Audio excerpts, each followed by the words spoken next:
శ్రీ శ్రీ శ్రీ కోటిలింగేశ్వర స్వామి దేవాలయం. ఇది బారు అనే విలేజ్ లో లొకేట్ అయి ఉంది. ఈ దేవాలయానికి చాలా చరిత్ర ఉంది. నా ప్రీవియస్ ఫుల్ వీడియోలో చెప్పిన పంచపాండవుల కథకి ఈ దేవాలయానికి దగ్గర సంబంధం ఉంది. ఇక్కడ చుట్టుపక్కల ఉన్న ప్రజలు చెప్పిన కథనాల ప్రకారం పంచపాండవులకి ఈ దేవాలయానికి ఉన్న సంబంధాన్ని వాళ్ళని అడిగి తెలుసుకుందాం. ఇంద్రగిరి పర్వతంకి నెక్స్ట్ ఈ కొత్తంగి బారువలో ఉన్న కోటిలింగ స్వామికి ఉన్న సంబంధం.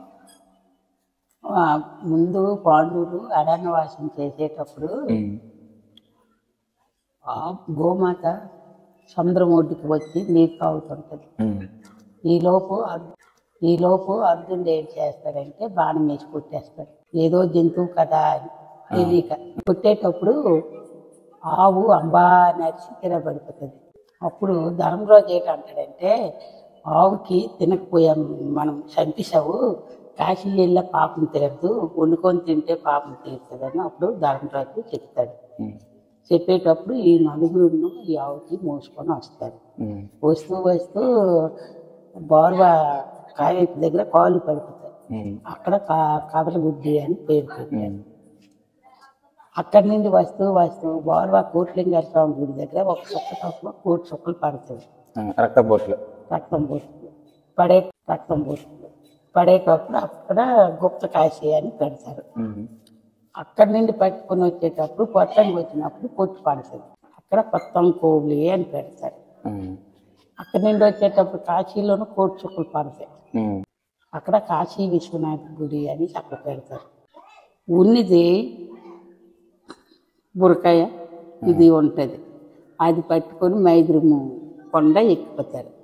ఎక్కి అక్కడ వండుకొని తింటూ దాని పాపం తొలుగుతుంది అని అక్కడికి వెళ్ళిపోతారు. వెళ్ళి అప్పుడు తింటారు. తినేసి లాస్ట్లోనే సొరంగం ఉండేది సముద్రం ఒడ్డుకి వెళ్ళిపోతారు. ఇప్పుడు మనం వెళ్ళిన సొరంగం తెలిసి మనం వెళ్ళాలని కోచింగ్ చేసినా కొద్దిగా దూరమే వెళ్తాం. తర్వాత మరి వెళ్ళలేం, భయం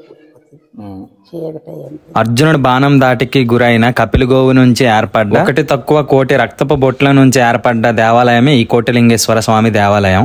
చరిత్రలో పురాణాల్లో చెప్తున్నట్టు దీన్ని గుప్త కాశీగా కూడా భావిస్తారు. ఇక్కడ సిక్కోల్లో ప్రచారంలో ఉన్న నానుడు ఏంటంటే కాశీకి వెళ్లకుండా గుప్త కాశీకి వెళ్ళాలని అంటారు.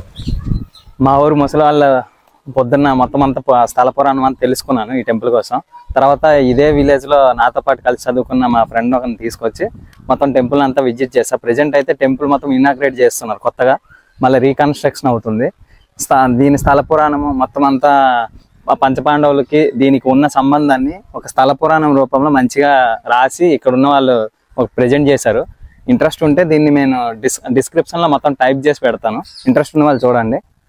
శిథిలావస్థకు చేరుకున్న దేవాలయాన్ని పునఃప్రతిష్ఠ చేయాలని ఇక్కడ నివసిస్తున్న ప్రజలందరూ విరాళాలుగా సమకూర్చుకొని దేవాలయాన్ని నిర్మిస్తున్నారు. ఈ దేవాలయం పునఃప్రతిష్ఠ మరియు కుంభాభిషేక మహోత్సవము 2005 జూన్ 3, 4, 5 తేదీని జరపబోతున్నారు. సో ఇంట్రెస్ట్ ఉన్న వాళ్ళు ఆ రోజు విజిట్ చేసి దర్శనం చేసుకోవచ్చు.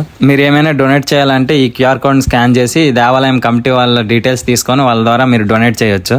మీ దేవాలయ పునర్నిర్మాణం కొరకు ఇప్పటి వరకు విరాళాలు ఇచ్చిన దాతల పేర్లు దీంట్లో హైయెస్ట్ అయితే ఇక్కడ బారు అనే గ్రామంలో దొన్న గురుమూర్తి నారాయణమ్మ అని చెప్పి వాళ్ళ గర్భాలయం అంతరాలయం కోసం అని చెప్పి 1,30,00,000 విరాళంగా ఇచ్చారు.